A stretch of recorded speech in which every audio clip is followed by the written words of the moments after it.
what I got right and what I got wrong on this year's NFL draft for the Rams. This is RamView. It's hot out there, so let's blow them off the line of scrimmage. Headline, Los Angeles.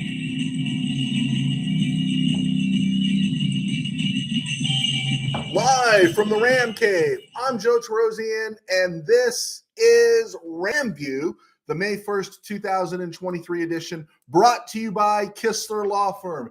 Injured in an auto accident, need help, got questions, call Kistler Law at 661-206-6990. That's Kistler Law at 661-206-6990. And check out KistlerLawFirm.com. That's one word, KistlerLawFirm.com. Kistler Law, they've been fighting for you since 92. And by Temple City Auto Repair. Having some auto issues?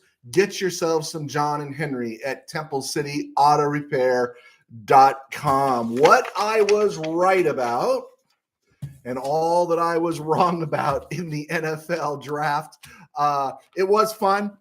It is fun. It's not an exact science, of course, but it is interesting when you break down the draft, how everything just goes to heck in a handbasket. And you got to figure there are some guys that do this every day, all day. Todd McShay, the former guy that used to beat the Raiders, Mike Mayock did it, the hair, all those guys, Bucky Brooks, Daniel Jeremiah, Mel Kiper, the hair, they all do it. And boy, I tell you, it took 20 minutes and all their mocks were just blown up. I love the draft. The draft is a lot of fun. And I thought the NFL toned down a lot of their stuff. You still had all your justice stuff and everything trying to show you how good they were. But I actually thought they toned down on their epic effort in wokeness. And if you want to be woke, that's fine. But there's just some areas where you should let people come together and not have to deal with worldview outside of we hate the Cowboys. Anyway, what was I right about? Okay, I'll tell you what I was right about. I did the one mock draft that I posted that I was serious about in terms of what I would do. And that's where I had the Rams trading Van Jefferson the last year of his contract, trading a washed Tyler Higbee and collecting as many draft picks as possible by moving back. In my mock draft, I had the Rams getting 16 draft picks. The Rams themselves, I wasn't too far off on that. They did enough trading back to where they picked up 14 draft picks. That's the most draft picks they've taken since 1992 when it was a 12-round draft. So that part was really good. And so I'm going to take credit for that even though I had 16, the Rams had 14. I did see that one and I called it. Also, I had the Rams taking Kobe Turner out of what was it, Northwestern or Wake Forest? I'm sorry, out of Wake Forest with what was that pick? I had them taking him third round, 98 overall, and they ended up taking him third round, 89 overall. I'll take the win on that. Also, they drafted Jason Taylor about 50 picks after I said they would. So I'm going to take those guys, take those picks. What was I right about after that? Not much. Whiffed on everything else, but I get the feeling I'm in good company. The Rams had 14 picks for the first time. It's the first time they were in double digits in draft picks since taking 11 in 2018. That 2018 draft was highlighted with Joseph Noteboom, Brian Allen, still locked in as starters on the offensive line, Ogbo Okoronkwo, and Sebastian Joseph Day, who they received compensatory picks for. Those guys also contributed. Trayvon Howard was part of that draft. He's gone now, and his one big moment was he got the pick in the NFC Championship game. So we'll see how this draft works out. Speaking of that draft in 92, when the Rams took 14 players, that was the Sean Gilbert draft. And in every aspect measurable, 14 players, 14 whiffs. You got one great season out of Sean Gilbert, and you got a great draft pick when you traded him, but that was a whiff. Also, the Rams took 14 players in 1989, and all those picks were whiffed. Think Bill Hawkins and that draft, right? All those picks were whiffed. In all, the Rams had 47, at least accounted for 47 pre-draft interviews, workouts with players before the draft, okay? They came out of it with 14 draft picks, and I just saw before I went on the air, they upticked from 23 to 24 undrafted free agents that they've signed, okay? But out of those players they interviewed, so the Rams have 38 players now under contract or coming under contract. All the draft guys haven't signed. But out of those 47 they interviewed, literally, they drafted just 2 of them, Kobe Turner and DeJuan Johnson. And I'm not sure how we pronounce DeJuan Johnson. I'm getting Desjuan Johnson, and I just look at it as the S is silent. I'm calling him DeJuan Johnson. I'll take correction there. And they signed 3 of their previous interviews for as undrafted free agents. That would be Xavier Smith, the receiver out of Florida A&M, Jordan Jones, corner out of Rhode Island, and the hybrid the heavy safety linebacker, Jaden Woodby, who could kind of fill that Travin Howard role that Travin Howard never got to fulfill. Those 3 guys were interviewed by the Rams ahead of time and now have signed with the Rams. Again, I don't know how it broke a few minutes ago when we popped up. We were at 21 when the day started, moved to 23, and now they've signed 24. So if they came into today or the draft with 45 players, drafted 14, that's 59. They're at about 83, and that sounds about right. I don't know if they really need to get all the way to 90, but those guys were all taken. And when you look at it, pretty interesting draft. And I'm going to break down a couple things. I'm going to break down what each player means right now. I'm going to do that in the back half of the show. And then we're going to talk some NFL before we go to the break. And in terms of what's one team that's draft is being overlooked? Everyone's talking Seattle. Everyone's talking Philly, and rightly so. But there is another team out there that I think the draft is being really undervalued, and I think it was an excellent draft for a team that's in a transition. But the Rams, for the record, took Steve Avila. I did have a TCU shirt I almost wore today. Maybe I'll have to pull that out. Guard out of TCU. Byron Young, the Tennessee Byron Young, not the Alabama Byron Young. And everyone's declaring him the next Kurt Warner because he was working at a Dollar Tree or a dollar store. Kobe Turner, defensive tackle at 89 overall. The surprise pick, and I'll get into it. I did mention I wasn't thrilled with the Stetson Bennett pick at 128. I'm going to hate it until he throws 3 touchdown passes, and then I'm always going to be a Stetson Bennett fan. I like the Nick Hampton draft pick. The Warren McClendon one made sense at 174. Davis Allen made sense. Puka Nacua, the BYU guy, was not on my radar. I didn't see him on anybody's radar, but people are speaking good about that pick, speaking well of that pick. Tre'Vius Hodges-Tomlinson feels like a cheaper version of Janoris. Jackrabbit Jenkins, Ochuan Mathis, who played a little bit of everywhere, linebacker, edge. He feels like a special teamer.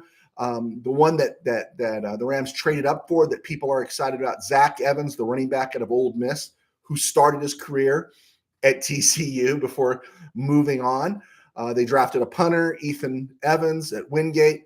I don't care where they comes from. I don't care who it is. I've suffered through Rusty Jackson, Dwayne Carroll, Glenn Walker, Glenn Burke, or Mike Burke, Rich Camarillo. I've seen all the Rams punters, right? And Dave Chappell. And the bummer is none of them are Johnny Hecker, but we'll just have to move on. And then Jason Taylor, the second safety out of Oklahoma State. We knew the Rams taking a safety. And, of course, DeSwan. I think it's DeJuan. I'd love correction there. Maybe that's my SGV genes kicking in, but that S looks silent to me. DeJuan Johnson, defensive tackle out of Toledo. Rams signed a quarterback out of University of Tennessee, Martin Dresser Wynn. And then they filled in with a long snapper, Alex Ward, out of UCF. People were surprised he wasn't drafted. And kicker Christopher Dunn out of NC State. He won some award because he's really accurate. Great. That's cool. Rams got some guys on the roster to fill those positions. And we can talk about these guys. The undrafted free agents are really in flux. You know, the Rams signed a bunch last year, and then there's a little hiccup there in the salary adjustments, and some guys get put in the street and brought back. So we'll see. I don't want to go too deep in them today. But before we move on and get to break, I did want to take a look at the drafts that were had by the teams in the NFC West and around the NFL, just the significant ones. I'm not going line by line, but the Cardinals had a nice draft. They drafted Paris Johnson, left tackle, and he should be there for a number of years. But the rest of their draft kind of looked like a Rams mock draft. B.J. Ojulari, LSU, Garrett Williams, cornerback, Syracuse, Clayton Tune, quarterback, Houston. A lot of Rams mock drafts had those guys. And so if the Rams didn't want him, I'm glad the Cardinals got him because maybe the Rams saw something they didn't like. Cardinals aren't going anywhere. That's 2 games the Rams should win next year. One I was really surprised is the 49ers didn't make a move for another quarterback. I would have thought they'd have reached down and grabbed another one because there were so many to be had. Their roster is pretty full right now. So they reached and grabbed Jake Moody, the Michigan kicker, at 99 overall. Took heat for it. They're not going to re-sign. Robbie Gould's gone. And so I don't know. I don't care about the 49ers too much in terms of this draft. Doesn't scare me. The 49ers' biggest problem is right now who's going to be their quarterback. And you could say it's all good and great if Brock Purdy comes back, but do you think over a course of a full season the NFL is going to figure out Brock Purdy? Maybe. We've seen Sam Darnold. The NFL has always had Sam Darnold figured out. And Trey Lance hasn't figured anything out so far, hasn't had time to. So the 49ers do remain vulnerable because of their physical style. People get hurt. They were just filling out their roster in the draft, but they still don't really have a quarterback. And it'll be interesting to see how it plays out. But they got their kicker. All right. And then the draft that did depress me was watching the Seahawks draft. The Seahawks had an amazing draft last year. And then they took Witherspoon out of Illinois and Smith-Njigba out of Ohio State. And all I felt was just sick to my gut that thinking that Njigba, Tyler Lockett, and DK Metcalf are going to be lining up right now against Tre'Vius, Hodges-Tomlinson. They're going to be lining up against Kendrick Green. They're going to be lining up against Kobe Durant. And it's like, man, what's going to happen here, right? What's going to happen here? And I'm not too thrilled with it. Then they come back the next day and they get Derek Hall, edge, and they get Zach Charbonnet to spot Kenneth Walker. So also Mike Morris, the edge from Michigan, I think is really underrated. And the only thing the Seattle didn't get was that big name guy to stop the run up the middle. But the Seahawks, again, this is the part that last time I'll say it, is that if the Rams were going to get the Seahawks, this was the year to get them, because I think in another year they're going to be Super Bowl contenders. And people said, they're slamming on, well, they don't have a quarterback. Well, look at everything they've just put around that quarterback. Look at everything they've put around him, including the rebuilt offensive line from a year ago. Yeah, I think the Seahawks, they're going to be tough to beat this year. They're going to be even tougher in 2024. Going around the NFL, the Falcons got their hands on Bijan Robinson, who's a transcendent player. I know he's a running back, but I think they'll know how to use him. I think the Lions really biffed. Why Jahmyr Gibbs when you could have had Bijan at 6? I don't get that pick. But the Falcons got him, so good for them. Everyone's excited about the Ravens and Zay Flowers, and he could be a home run or a cataclysmic bust. They've drafted these short guys that are supposed to make big plays. Hollywood Brown didn't work out. Lamar couldn't get the ball to them. Their tight ends getting older. Mark Andrews, their big name receiver, they're paying way too much for his OBJ, who has a tendency to get hurt. And then Lamar himself has a tendency to get hurt. And so I'm not real big on the Zay Flowers pick. I guess it's nice. It's pretty. It says, look, it almost seems like a CYA pick. it's almost a pick that says, look, we gave weapons to Lamar, now don't hate us, right? Bills took Jolton Kincaid. I like that pick. Panthers took Bryce Young, and everybody loves Bryce Young. I want Bryce Young to do well. I think Bryce Young is a stud of a human being, but he's 5'10", 190 in the NFL. What happens when he goes down? Moving on to the Bears, I like the Darnell Wright pick out of Tennessee at 10th overall. The Cowboys took Mozzie Smith. I wanted him for the Rams out of Michigan, and Luke Schoonmaker, someone the Rams interviewed at number 58, tight end to replace Dalton Schultz, and they got a guy in the trenches. That's a pretty good draft for the Cowboys. I mentioned the Lions when they could have taken Bijan at 6. I guess they didn't want Christian Gonzalez. I think Witherspoon was taken 5 by the Seahawks, and they moved back. But I think I just would have bit the bullet and took Bijan right there. And then at 18, they took the Campbell kid out of Iowa, which, man, I just don't get it. You know, an off-ball linebacker at 18. I did like the Iowa tight end, Sam Laporta, Hendon Hooker, Broderick Martin at DT. These were some good picks by the Lions. But you know, I kind of hold Brad Holmes up here and what the Lions have done the last couple of years. It'll be interesting to see. Not that I think Campbell or Gibbs, Jahmyr Gibbs, will be flops, but I just think you could have done better than an off-ball linebacker you could have gotten the second round, and I think you could have done better. Jahmyr Gibbs, good back. Bijan Robinson has a chance to be remembered for a long time. Packers draft was solid. Luke Van Ness, Musgrave, Reed out of Michigan State, Tucker Kraft, nice draft. The Texans, of course, right? Stroud and Anderson in the first night. But Juice Scruggs, who's flexible along the offensive line at center and guard. And, of course, Tank Dell, who I really thought would end up with the Rams. So that's really nice. Texans have become a really interesting team to look at. Colts draft was solid.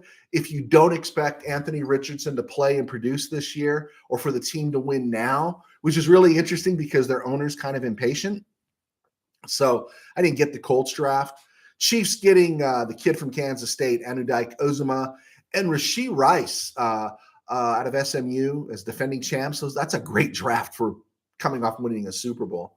Raiders, yeah, Tyree Wilson. I get it. But the Raiders, you know, they make their draft picks on 3rd, 4th, 5th round. Their number 1s and number 2s are disasters mostly. And so I don't hold out any hope for the Raiders. The Bolts, the Chargers, they love TCU, man. They love TCU. It was a good draft for them. I'm okay on Quentin Johnson. Tuli Puliato, I do like him. But, you know, they usually generally draft really well there across the street or across the stadium at SoFi. So Telesco, they did a good job.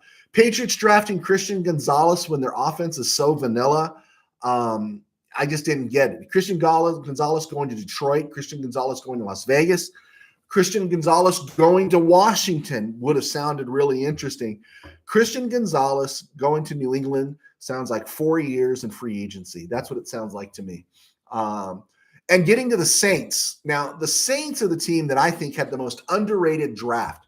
Everyone's talking Pittsburgh. Everyone's talking Philly. Pittsburgh draft was great.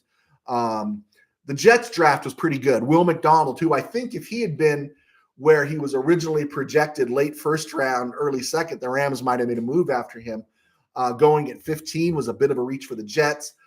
Zach Kuntz, tight end, I like him. And, of course, Philly. We talked about Philly having a great draft pick. Steelers, everyone, they all had good drafts. But the Saints draft of the Brazil kid, Isaiah Foskey, Kendre Miller, the running back, Nick Saldivari, Jake Hayner out of Fresno State, A.T. Perry, the receiver out of Wake Forest.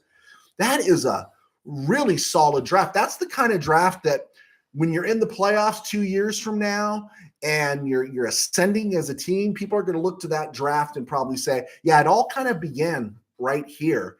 And that was a really good draft. If Brazil stays healthy and nothing happens to Foskey's motor, that was a great draft for the Saints. I've talked about the Jets and Steelers. When you get to Philly, I understand it was a great draft on paper, and because they're champions of the NFC anyway, they could take some risks. They got great infrastructure there. all that stuff. But I just go back to 8 teams passed on Jalen Carter for a reason. And, Nolan Smith went 30th overall for a reason. Remember, Nolan Smith was a second round guy, worked his butt off, and he was in all kinds of top 10 discussions. And yet he still dropped to number 30 because he's too light. He's a zip. And what we mean by a zip is he can go get the quarterback, but he's not necessarily a guy that's going to go get the edge. Hold the edge like a Leonard Floyd. And so I just have my hesitations about Nolan Smith. Keely Ringo. A lot of people wanted Keely Ringo, but Keely Ringo dropped to 105 for a reason. There's off the field stuff with these guys. Now, again, I know they feel the infrastructure there at Philly is good. I think you got to wait and see before you declare the Philly draft this great. I trust them as players. I don't trust them every day as people. What I liked best about the Philadelphia draft was the back end of it. Moro Ojomo, Texas, Tanner McKee, the Stanford quarterback. That was a really good pick. And I like Sidney Brown, the Illinois safety at number 66 overall. I think those could be. I could be wrong. Jalen Carter could end up being something incredible, but I like those later guys better. Buccaneers had a good draft, but a lot has to go right for them, and they didn't really draft a quarterback. They didn't draft one. And the Taxkins surprised me because they reached for Emmanuel Forbes, second-round guy, and then they grabbed him ahead of Christian Gonzalez. Now, if he pans out and turns into the next Darrell Green, okay. Next Pat Fisher, all right, great, awesome, good for them. But I just thought it was a bit of a reach. The Mississippi State guy at number 16. And didn't it feel like a reach to you? It felt like a reach to me. So we're going to break down the Rams draft here in a minute and do a brief Rams history. But I just want to say my name is Joe Terosian, and I was a sports writer for 21 years. I worked at Mid-Valley Sports as one of the founding members there. Dwayne and Tim are still running Mid-Valley Sports. They're in the room with the Chargers. And I'm hoping in another week or so to bring Tim Peterson in to talk about the Bolts. Since the Bolts are, tenants in SoFi, they pay a rent to Stan. That might be good to have a conversation with them since there are a lot of ex-Rams, wearing the lightning bolt these days. And so hopefully we'll do some mutual stuff here, talking a little Chargers while we're doing RamView. As I said, I was a sports writer for 21 years. I do RamView now. I also write books. I want to say thank you to everybody that's purchased a book lately. I've had some increase in my number of sales. That's a blessing. Thank you so much. I do RamView because I love it and I got experience, but also I write books. I do all these things to supplement my income. My day job is I pastor a small church in Burbank Faith Nazarene, 505 South 6th Street. You could join us on Sunday mornings, or you could join us at Burbank Faith Virtual, which is a channel right here on YouTube, and experience this. We're also doing Burbank Faith Virtual on Twitter, and you could also find us on Facebook. But that's what I do, so I can do this. I'm blessed. I want to say thank you to our sponsors, Temple City Auto Repair and Kistler Law Firm. They've been great to us, and Kistler Law has been good to you, fighting for you since '92. Okay, commercial in. And thank you for questions. People ask questions. I love answering them. I like them on the air. I'll be happy to disrupt my flow of thought to answer your question if you want to throw me a question. Okay, on this date in Ram history in 1984, the Rams traded the number 21 pick overall, first round, and the fifth, 134 overall, their fifth, 134th overall, to the Kansas City Chiefs for cornerback Gary Green. Green started at quarterback for the Rams in 1984-85, didn't miss a game, was a Pro Bowl pick in 85. He picked off 9 passes when he was with the club, 1 for a touchdown. I think it was a neck injury. I think it was a bulging disc in his neck that forced him to retire after 1985. This guy was multiple All-Pro, played in about 4 Pro Bowls in his career, but also first-team All-Pro several times. And I think if he had played longer, I think if he had played someplace other than Kansas City for the bulk of his career, 77 through 83 in Kansas City was not what it is today. Kansas City had some real talent in the secondary in some of those days. Albert Lewis, Deron Cherry, Gary Barbaro, Eric Harris, who found his way to the Rams, and they're just overlooked. Lloyd, I think I said Lloyd Burris. All these guys were really overlooked, and you start getting into Jaron Cherry and Albert Lewis. You're talking about guys that, if they're not Hall, they're Hall of the very good that you might want to start talking about. And Gary Green was right there with him, and the Rams got the last 2 years out of his career. They made that deal for him in 1984. I think it was draft day. The Chiefs, with that 21st overall pick, took John Alt. And for the better part of 13 seasons, he was their starting left tackle, made a couple of Pro Bowls, second team All-Pro. So it was a nice pick for him. Jeff Payne, the other guy, was a linebacker at 134, played 2 years in Kansas City, 4 years in the league, and was done by 1987. So the question, though, that I always go back to, okay, the Rams got 2 years out of Gary Green. Was there anything they could have taken in the 84 draft that might have changed the course of the 1980s? Remember, Dickerson is already under contract and breaking records as we're heading into the 84 season. But when you look at that 84 draft, who was available for the Rams in the first round? Louis Lips had a nice run with the Steelers. I think Rob, Missouri resident Steeler fan, he would have loved Louis Lips. I thought his career kind of came and went kind of fast. It was in that dark period at the end of Knoll and before Cower established himself. But Louis Lips was a pretty good receiver and punt returner. They could have had him. They could have had Greg Bell, who they got anyways in a couple of years, and he gave the Rams 2 great underrated seasons in 88 and 89. And maybe with a little vision, they could have had Boomer Esiason, because Boomer Esiason did not go in the first round in 1984. He went 38 overall to the Cincinnati Bengals. And maybe, can you imagine Boomer Esiason maybe with the Rams in 84, 85 and building? And he obviously had a better career than Jim Everett. That might have changed history, right? One thing to note, though, not a single member of the 1984 draft class in the entire NFL has gone on to the Hall of Fame. Not one. Isn't that amazing? So in that case, outside of Esiason, I think the Rams read the room pretty good. They didn't need Jonathan Alt. They had plenty of help on the offensive line. And Gary Green was good until the bulging disc in his neck cost him his career. Okay, let's take a look at these Rams draft picks real quick here. Number 36, Steve Avila, was not interviewed by the Rams. And I will say, did not appear in any of the top 50 mock drafts, right? I think PFF had him rated as the second highest guard, but the only guard really getting any kind of juice or energy in the draft was Osiris Torrance out of Florida. Now, the Rams interviewed him. He was rated strictly as a guard. He wasn't going to play center or guard or move to tackle or anything like that. And he ended up dropping to, number 59 overall. I think Buffalo took him. And I was glad the Rams didn't take him. If the Rams had taken him at 36, I really would have been upset. But I think with Avila, obviously the Rams saw something a lot of people didn't. Avila does have a motor. Avila played a lot of center in college. He has the ability to move along the interior of the offensive line. So I'm more than good with that choice. In the end, it didn't upset me at all. I think Osiris Torrance would have upset me. But obviously the Rams had Avila higher on their board. I do have a feeling, though, if Will McDonald had been there, I think the Rams might have grabbed him. Number 77, the Rams took Byron Young, the Tennessee Byron Young, the edge guy, not the Byron Young with Alabama, who's a DT. And everyone's calling him the next Kurt Warner because he worked at the dollar store. I like that he's 25. I like that he really wanted to play. You read his story, it's like this guy just kept wanting to play. And he's also dealt with real life.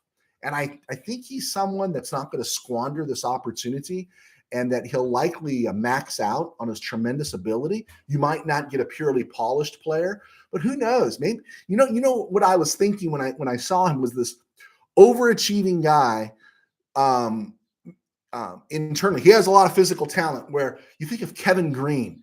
Kevin Green had talent, but Kevin Green was this motor guy, overachieving guy. I look at Byron Young, and for some reason it clicked in my head that he's Kevin Green with like real tremendous physical ability, and you combine that with the motor, and maybe we're going to see something that we didn't expect. So I was really happy with the pick at 77. At 89, the Rams drafted Kobe Turner, defensive tackle, Wake Forest. I had him going at 98 overall. I feel like that's a winner. People went after that because he is another one of those light DTs. I've talked about how Marcus Copeland and Jonah Williams are between 280 and 290, and that's no bueno sometimes when you're getting blown away on the defensive line. And we lost our Bubbas, Greg Gaines and Ashawn Robinson. But I think what we're seeing here is that Turner is very fast. I think he was the 6th rated DT in the draft. I'm not sure, but people really like him. He scored really well in a lot of the pre-draft stuff. He runs about 290. And so he might be a little light, but he's quick. And when you really take into consideration, the Rams have Bobby Brown III, who started getting reps in the back half of last year and actually was having an impact. Bobby Brown is the Bubba in residence with the Rams right now. And I think he's most likely to be this year's Ashawn Robinson. Space eater, big dude, 3+ spins. And so we've got that guy. We got Aaron Donald. We've got the Bubba. And Turner will fill out the palette there, so to speak. Also, another thing I've read and I've heard, I haven't heard a whole lot about it, is remember Michael Hoyt was a hand in the dirt defensive lineman that the Rams moved to the edge last year. And he had a couple of moments. And the Rams went heavy at edge in this draft. So there was talk that Hoyt, a motor guy, obviously Ivy Leaguer with a motor, who checks in at 6'4", 310. He's 6'4", 310. There has been talk about him moving back inside as a down lineman. And, you run Hoyt in there, Aaron Donald in there, Bobby Brown in there, and then, you got your Bubbas, and Aaron Donald plays much lighter than 3 spins. He's 280 and such. But you do have your heavy hitters there. And so I like the Kobe Turner pick. I think he's going to be a good part of the rotation, especially when you think that maybe Jonah Williams and Marcus Copeland after this year will probably be moving on as their careers have kind of hit a peak here. I don't think they're going to go any further. Then the Rams did all the trading back, which I was really happy they did. And they got into the 4th round and they got Stetson Bennett at number 128. And I said it, I posted it on Twitter and other places that I really hate the pick. I couldn't stand it. And until Stetson Bennett comes in and saves a game or throws 3 strikes to win a game, I'm always going to hope the Rams had taken another position player, a corner, or something like that. Because I just didn't see drafting him at 128. I don't know why you move into the 4th round to take a quarterback at 128. I know there was a run on quarterbacks, but I still would have found a way to wait until the 5th round, or I would have hired a bum off the street, right? I'd have taken somebody that's on the street right now and say, hey guys, Baker Mayfield spent 6 months with me, and he got another contract as an NFL quarterback. Maybe the Rams could have done that with Carson Wentz or something, but we'll see. Stetson Bennett, he's 26 years old, but we're thinking also with the COVID year where everyone got that extra year in college, all these players are going to be a little bit older. So we'll see how it works out with Stetson Bennett. Nick Hampton, Appalachian State. I saw this guy, even thought he'd go earlier. I'm good with that pick. Another edge guy. Which maybe lends to Hoyt, maybe moving inside. We'll see. Warren McClendon, tackle, Georgia. It was a perfect spot for him to be drafted. And I'm for drafting a lineman or two in every draft. And Darnell Wright, not Darnell Wright, we wish, right? Warren McClendon is a right tackle and has played right tackle. Now they're hoping he's going to be flexible, and he might have to learn to be flexible, but he could potentially be a replacement for Rob Havenstein in 2025. Havenstein's got a couple of big years left on his deal, and it'll be interesting to see. 175, the Rams drafted Davis Allen, tight end, Clemson. Basically, they just drafted Tyler Higbee again. Tyler Higbee, 6'6", 255. Not a great but willing blocker. Davis Allen is 6'6", 245. Not a great but a willing blocker. And if I have to hear, he's going to be this great weapon in the red zone. Lance McCutcheon was supposed to be the great weapon in the red zone. Jacob Harris is supposed to be the great weapon in the red zone. I don't care about a weapon in the red zone. I want a younger Tyler Higbee, maybe a little bit better hands, right? And if he's a willing blocker, we'll go from there. Rams got Higbee in the 4th round. They got Allen in the 5th round in a much deeper tight end draft. So I'll dance. At 177, the wide receiver out of BYU, Puka Nacua, like his size. They say he's a great route runner. They say he's got some Cooper Kupp in him. And okay, I do not know about him, but let's dance. Tre'Vius Hodges-Tomlinson, high upside. And if he fizzles, he's 182. But he feels like Janoris Jenkins, right? And that's the one that it's Darian Kendrick. I think I called him Kendrick Green. But you're going to run Hodges-Tomlinson next to Darian Kendrick and Kobe Durant, and that's a really young secondary for the Rams. And they didn't draft another corner. They signed some undrafted free agents, but that's even worse. So I hope this doesn't mean a Troy Hill reunion, but we'll see. I just don't know how you match Hodges-Tomlinson, Darian Kendrick, and Kobe Durant against DK Metcalf, Tyler Lockett, and Jackson Smith-Njigba. I just don't know how you do that. That one kind of scares me. At number 189, the Rams drafted Ochaun Mathis. I've seen him listed as a linebacker, edge. He's played everywhere along the defense, pretty much for Nebraska. If he develops into a starting edge, great. He feels like a special teamer reach. He can do some things off ball. And the one everyone's excited about is Zach Evans, the running back out of Ole Miss. He never hit potential at Ole Miss. He transferred out of TCU. And maybe he does for the Rams. Either way, he's a great depth piece. Maybe he won't like sharing the backfield. And Rams run Cam Akers like a dog this year. Don't give him that 5th year. And then they move on. And then they draft another running back. And Kyrene Williams is still in the house. And Zach Evans is going to have to make sure he knows how to pick up a block. You got to block if you're running back for the Rams. Ethan Evans, punter, Wingate, they had to do it. And I'm not worried about him pinning opponents inside their own 10 as much as I want him to be doing well, kicking out of his own end zone and getting it beyond the 50. That's all I want from my punter. We got spoiled for a decade with Johnny Hecker. I just want a punter who kick out of his own end zone, get it beyond the 50, and let the special teams take over from there. Rams at 234 took Jason Taylor II. I did have him in my mock. I think I had him at 189. Of course, the Rams were going to take a safety. They take a safety in every draft. And so he joins a safety room that already has Russ Yeast, Quentin Lake, and Jordan Fuller, and he's the next guy up, right? It's an assembly line, right? They just come and they go. They come and they go.